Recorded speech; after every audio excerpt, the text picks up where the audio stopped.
So I just want to share with you a quick story. Back in 2014 and 2015, I was a grad student in Seattle learning about personal finance. And I remember thinking to myself, like, this stuff is so cool. It was so important to be able to understand your finances, how to invest, and what types of investments that you can make. Like, investing is your true ticket to being able to grow your wealth and to live off of it in the future.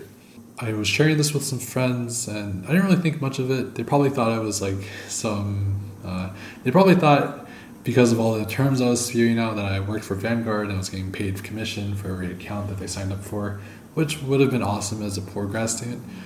But that wasn't the case. But it was really cool because it was nice to just share and get that off my chest. A couple of years later, one of my friends that was listening was actually, she hit me up and was like, "Hey, thanks so much for teaching me about like Roth IRAs and how to invest into the stock market. It really helped." And I think now she's doing quite well for herself and she's been investing consistently since then. The main takeaway that I got from that was that it's okay to talk. Like, it's okay to share what's exciting because perhaps it might not help everyone, but if it helps one person, then that's totally worth it then. That's where I come in with YouTube, and I really want to be very consistent on this platform now that I have this renewed passion again for sharing what I know about investing, but delivering it in a format where I think is very understandable and approachable. Dollar to Baller is my little vehicle that I'm using to show you, the viewer, how to invest and show you what's actually happening in the stock market.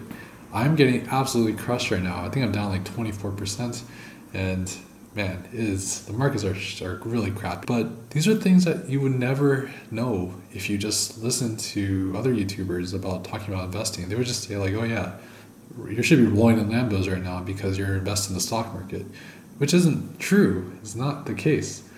I want to be very authentic and true to you, the viewer. So I think there's a really interesting parallel because with Dollar to Baller, I'm trying to be consistent with my investing approach, but for YouTube, I also want to be very consistent and disciplined with how I approach making a YouTube video for this platform.